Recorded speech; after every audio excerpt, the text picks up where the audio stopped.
Hi, everyone. Thank you so much for being here. Thank you so much for your time. Welcome to Hacks Hackers London.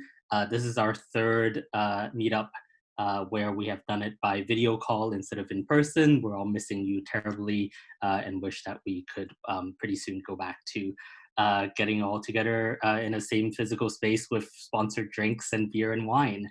But really glad that you're all here with us today. We've got a fantastic lineup of speakers, and I will hand it over to Federica to introduce our first speaker. Thank you, Robin. We also have a very international set of speakers. In fact, none of them is based in London at the moment, which I guess is one of the advantages of being able to be online and just like broaden our attendees and our speakers. So the first speaker tonight is someone I am very excited about. I'm excited about everyone, but I'm also very excited about Kim. Kim Bui is the Director of Audience Innovation at Arizona Republic.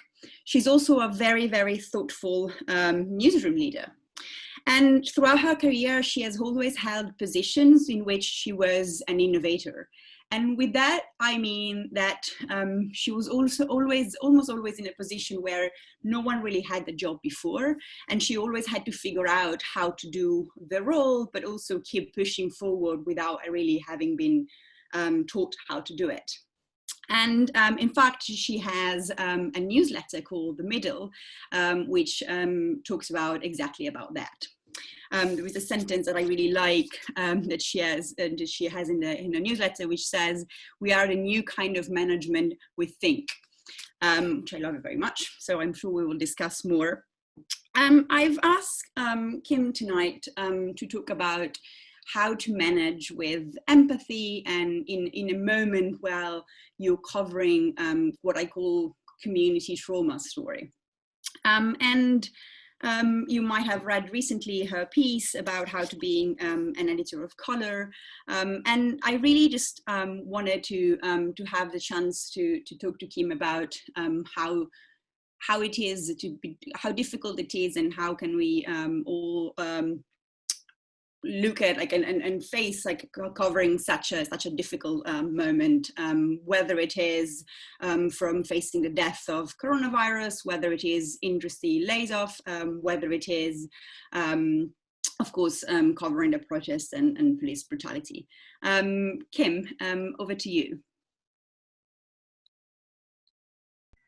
Oh, thank you, Frederica. That's like the nicest intro ever. So I figured that I would talk for just like, I don't know, 5-10 minutes and then take questions. So I can keep an eye on the chat, and Robin and Freddie can as well. And feel free to interrupt me. I'm quite good at answering questions, less so at just rambling. So our newsroom, just to give a little context on where I am, our newsroom is one of the largest in the Gannett newspaper chain. It's the largest local publication that Gannett has. So we're about 120-ish people. Most of them reporters, producers, editors of that type. And it's been a time. We have been working from home since March 12th, I believe, so a while. And we have been covering the coronavirus full force. Like, we pivoted a bunch of people off of their regular beats to cover coronavirus, and then the protests started happening, which is sort of unlike anything I've ever seen before. And I was in St. Louis a couple years ago covering some police brutality protests, but this is a different tone. And then on top of that, you have this like reckoning, we'll call it, in newsrooms across the world about, inclusion and equity And I'm sorry, my cat really likes being in Zoom. So if you hear a cry, that's my cat, not a child, not a dying creature, just my cat wants to be included. Every single Zoom call I'm ever on. Hucksucker's cat, so we're very yeah, excited. She just really, and she can always tell when I'm on video, and then she should be on it as well. Anyway, so it's been an interesting time, and I've been talking to a lot of friends who are people of color and also just leaders in general about like, how do you do this right now? This is very unique. Being remote is one thing, and then on top of all this other stuff is another thing. So I was writing down my thoughts earlier, and I came up with like sort of 3 tenets that I've been trying to live by. And I would say like they're tenets of like my leadership in general, but I found they're especially important now. So the first would be the idea of like space or silence. It has, I think we always feel the need to fill space, especially as like, you know, storytellers, and silence is really hard to deal with. And that has been one of the things that I took away from my time as a reporter. You know, when you're an investigative reporter or reporter at all, the best part of the interview is when you just like stop talking and your source feels the need to fill the silence with something, and they sometimes will tell you things they're not supposed to tell you. And I think that is important for teams as well, to like have space, have silence, have times where you're not on a Zoom call, where you're not all talking at the same time, and understanding that just because somebody isn't chatting or on the call doesn't mean that they're not working. So implicit in that is like trust, right? So trust that if I don't talk to one of my reporters today, that doesn't mean they're not doing their job, and their job is not to check in with me every 5 minutes. I'm going to trust that they're doing what they're supposed to be doing. And if it results in a problem, like we'll deal with that then, but you can't gain trust from a place of inherent mistrust. So similarly to that is honesty and transparency. This has been particularly hard for me. We have furloughs going on right now at Gannett, and it's been really tough to, I think one of the hardest things about being a manager for me is knowing things and then not being able to tell people. You know, if I know about something beforehand or an initiative or something beforehand, like holding on to that until the right moment, until the correct moment has been tough. And I have learned to be like as honest as possible. And I tell my teams that I will tell you what I know and what I can tell you. And if I can't tell you something, I will tell you I can't tell you. And I'm just going to trust that like you understand when I say I can't tell you that, it's not because I don't want to, it's because I like legitimately can't for one reason or another. And I'll try to explain why I can't tell somebody something. So, you know, if someone asks me at a team meeting, are we going to have layoffs soon? I'm like, I can't tell you that. I am not privy to that information, nor will I probably know until like right beforehand, because that's just the way it's done. I know that, you know, we're trying. I know the team is doing really well. I know, you know, I can tell them everything I do know and how they're being viewed, but if I can't give an answer, I try not to. It's a lot easier than I see like some people like ignoring questions, because sometimes it's just easier to just like pretend that person didn't ask it, and not deal with the like uncomfortableness of saying like I can't tell you. But it's I think it's a lot easier and builds that trust I was talking about. And then the third is more like of an emotional thing, of like vulnerability or understanding. And right now, like my boss has a habit of saying like we don't know what someone's going through, and that is like very true, especially right now. So I have, I don't have a huge team, but in my team, I have about 15 different ways of how people process things. You know, I have somebody who will appear to be fine until you ask them directly, how are you? And they're like, I'm terrible. Everything's horrible. I hate my job. I hate my life. I'm like, oh gosh, okay. You seemed like you were okay. You were just chugging along. So I know that they're good at like surface level appearance. And we had, you know, you might have somebody on your team that is like very emotional, just very emotional in general, and is always doing, you know, always very open with their emotions. And sometimes that can turn the tide for a whole team. So understanding all of that, and then talking to people about, you know, how their actions affect others, and then knowing how your actions affect others. So, you know, if I'm having a bad day, I've been pretty honest about that with my team, especially because we can't see each other and you can't see me having a bad day. It's just much easier for me to say, like, I have a like packed schedule today. Things are really rough. I want to talk to you about this, but I can't do it today. I can't like fully commit to talking to you today. Or I'm just like not in a place where I'm going to be helpful to you right now. So I've been pretty honest with my team about that, which requires a lot of vulnerability as a leader to say, like, I don't feel well.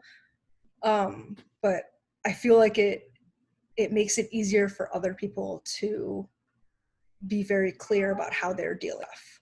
And it makes them, it helps my team understand that I don't know how they're doing unless they tell me, or unless they like indicate in some way. And so that has been really helpful, like, you know, just embodying the sort of transparency I wish all of my employees would have. And if I can ask you something here, how, you know, in such a difficult time, it's also, you know, it was already at the beginning with lockdown and everyone moving to work remotely, which, you know, we all get used to it, but then, you know, it gets tiring. We've talked endlessly about Zoom fatigue and etc. And then all the things keep happening one after the other. How do you keep morale high? How do you keep them engaged and keep wanting to have the energy to do the job to the level that your newsroom should? I think it is I've tried not to be serious all the time. Knowing like everybody knows how serious this time is and how like unprecedented, and, you know, all of those phrases that keep getting thrown around, like, everybody feels that no matter what your beat is, whether it's like sports or restaurants or city council, like you feel that. So I don't feel the need to like underscore that at all. What I do is like I made my team play Pictionary the other week with this like online Pictionary game. Just because like it's been a long time since we just talked and like spent time with each other, because every meeting is very like efficient and very purpose driven, and you're missing that time, you know, when you're getting your lunch and you're just chatting. That just chatting is like what makes a team feel better about what they're doing. And so I try to build in some of that. You know, we've gotten in the habit of like sending each other like gifts, or just like whatever you can do just to make sure you get to know folks, and it's not like all business all the time, because when we're all in the office, we're not all business all the time. Like it's just physically impossible. So you shouldn't expect people to be like that on remote. Like I actually build in more time for like random chit chat into team meetings than I did before. Right. I just remind everyone that they can ask question in the chat, but as I am talking, I'm going to have ask another question.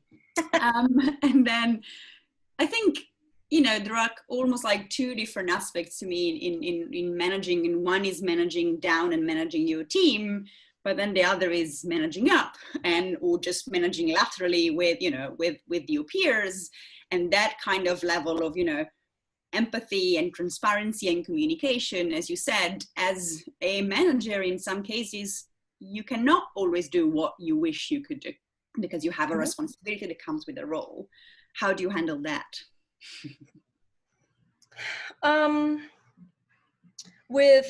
With my colleagues and with my boss, it is about like, what is most important to me right now? Like, what is the main goal at the moment? And is this battle, is this discussion furthering that, or my main goal or their main goal? And if not, like, I'm just at the point where I'm like, just let it go. Like, if it's about like some, I don't know, style quibble that I disagree with, but it's just like not part of the overarching thing we're trying to achieve right now, I'm just gonna they don't have energy for it, probably. I don't have energy for it. So it's much easier. And so I'm very like big into goal setting. So I've been pretty like very distinct and clear with my team and my colleagues. Like, what do I want to do right now? Is like, I want to be as useful and as informative as possible. And I want to help people cut through the chaos. Like, that is the sole goal of our coverage, no matter what it is at this moment. You know, in 6 months that might change, but right now I can feel how overwhelming the news is for everybody, including me. So the more transparent I've been about that, the easier it is to have conversations with colleagues about other things. Right. No one has a question. I'll keep asking.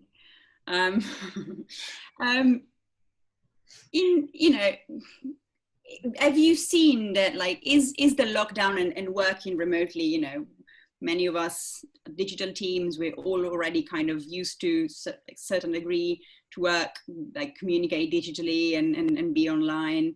Has it changed, aside from the obvious limitation, do you feel that covering so many, you know, stressful external events would have been different or easier to be in a newsroom together? I think it would be difficult in a different way, because, you know, I could see in if we were all in the newsroom, that someone would lose their temper and like slam a door and everyone would be like, yeesh, you know, like, but you don't see that right now.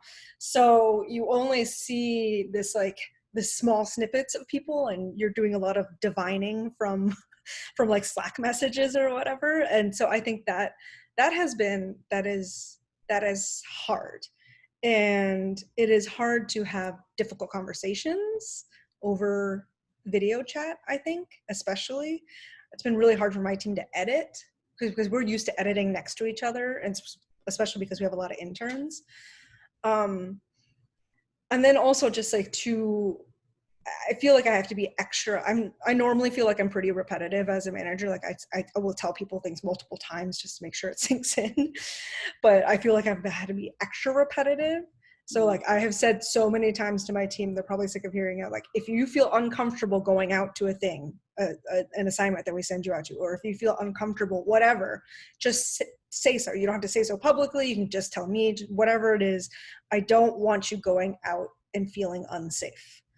And I like have repeated that over and over and over again, to the point where they do sense that, because in the beginning people were like, no, it's fine. It's fine. And I could tell it wasn't fine. It followed up very, very well with a question that Laura Oliver posted in the chat. It says, well, thanks for this talk and your candor. I'm nodding furiously along. I'd be interested to know how you or the newsroom leadership more generally is checking in with teams in the field covering the protest, and also what conversation the protests have started or continued in the newsroom. So I've done a lot of protest coverage when I was a reporter at Reportedly. So and at Now This. So I have been very, very hardcore about making sure that people are prepared. But even before this, I think Donald Trump or somebody was coming to visit. So I was like, we're going to buy some goggles. We're going to buy some bandanas, like the very, very basics of potentially violent protest coverage. And so I got those ready, and then we just beefed those up. And then Gannett as a whole also beefed it up. And we got to the point where we sent all of our reporters PPE just for COVID, but it has come in handy for for protests. And so, we talk about that before I send somebody out to a protest, especially early on. I was like, well, that's a large group of people. How about you hang out somewhere up and over the crowd where you can sort of see what's happening without being in it? Because I had a couple people who were like, people got real close, especially reopen protests were really bad because people were just trying to push us as press. So we have been like very candid about like, make sure you're prepared. If you feel like you don't have the proper protection or gear, then like immediately tell somebody. And like, we've had editors like drive out and get stuff. I've dropped stuff off. So that's important emotionally. So that's like physical safety, but emotional safety, a couple things. We always send people out in pairs just so they have somebody watching their back, both from like a safety perspective and from like making sure they're not getting into some sort of compromising position, especially because a lot of them are live streaming at the same time. And like from experience, I know when you're live streaming, all you see is like the phone in front of you. You're not watching everywhere around you. And we've had some really good conversations about like, when do we use the word looter? We already have a pretty active diversity committee and a contingent of folks who care a lot about diversity in the newsroom. And I actually think we've had good conversations, mostly good conversations, and good outcomes from what we've talked about. But we have been very firm about like, how do we cover this in a way that is like true to the community, true to the movement. And so we talk about that on a regular basis. Like in a couple hours, I'm going to have a meeting with my team about like, how do we change daily protest coverage so it's not just like, there are protesters, because this is very clearly going to happen for a long time now. So, and we can't keep writing the same story because it's no longer useful.